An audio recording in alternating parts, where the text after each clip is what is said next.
Mark Rutte, the NATO chief, who Mark. is your friend, he called you daddy earlier. Do you regard your NATO allies as kind of children? No, he likes me. I think he likes me. If he doesn't, I'll let you know. I'll come back and I'll hit him hard, okay? No? But do you He did regard- it very affectionate. Daddy, you're my daddy. Then daddy has to sometimes use strong language. You have to use strong language. Every once in a while, you have to use a certain word. They're going to be purchasing hundreds of billions of dollars worth of military equipment. Well, remember, I'm the one that ended Nord Stream 2, going to a place called Germany, come to think of it. I'm sorry I did that. But I ended Nord Stream 2. Nobody else did. There will be no longer a Nord Stream 2. We will bring an end to it. How will you do that exactly, since the project and control of the project is within Germany's control? We will, I promise you, we'll be able to do it. Something strange happened last year. During a press conference, NATO's top official Mark Rutte jokingly called Donald Trump daddy. Trump laughed and loved it. He later said that NATO countries are like children and sometimes children need strong words from their father.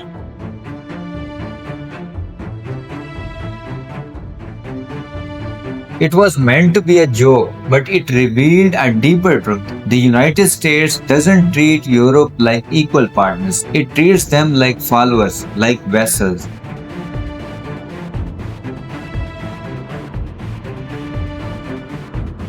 In July 2025, Trump forced a new trade deal on Europe, and it was completely one-sided.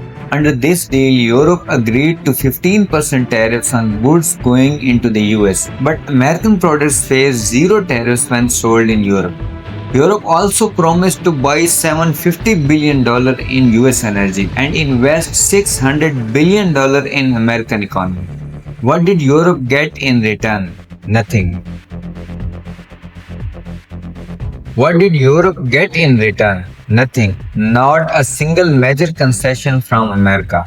A European diplomat later told the Financial Times, Trump is the schoolyard bully, and Europe didn't even try to stand up to him. Compare this to China. When Trump imposed tariffs on Chinese goods, China hit back immediately with equal tariffs. Trump had to reconsider, but Europe, they surrendered without a fight.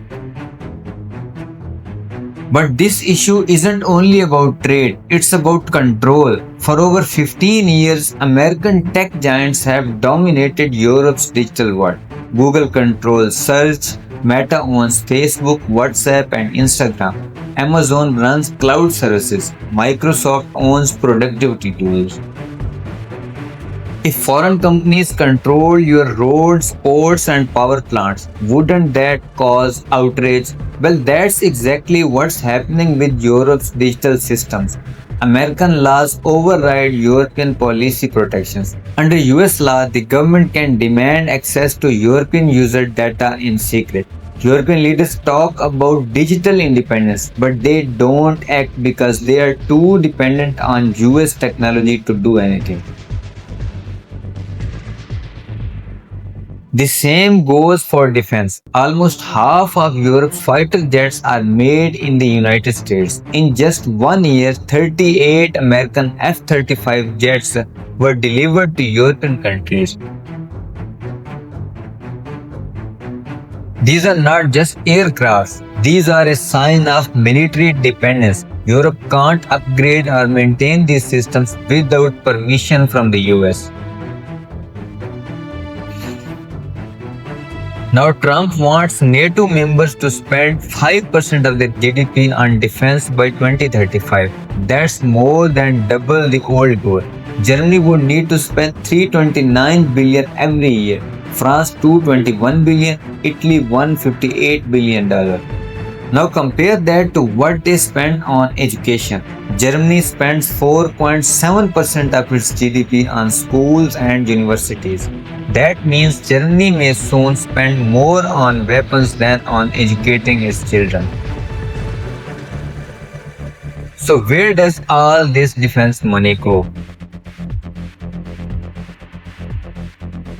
mostly to American weapon companies. Europe doesn't have enough local production, so they'll have to buy from firms like Lockheed Martin, Boeing, and Raytheon. In short, European tax money will boost American profits, and Trump doesn't even try to hide it anymore. In a meeting with Germany's leader, Trump bragged about destroying the Nord Stream pipeline. This was a major project that linked Russian gas to Germany. It was built to supply cheap energy to European factories. The pipeline was blown up in 2022. This created the largest man-made methane leak in history. It was a massive environmental disaster. Trump later smiled and said, "I'm sorry, we did it, but not really." Now, instead of cheap gas from Russia, Europe buys expensive gas from America. American energy companies made billions, and European consumers, they are paying more every month.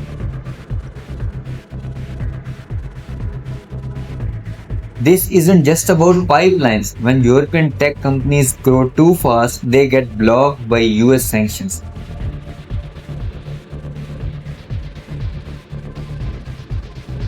When jobs are lost because of unfair trade deals, Europe is told it's the cost of friendship. Even during the Nord Stream investigation, European leaders didn't demand answers.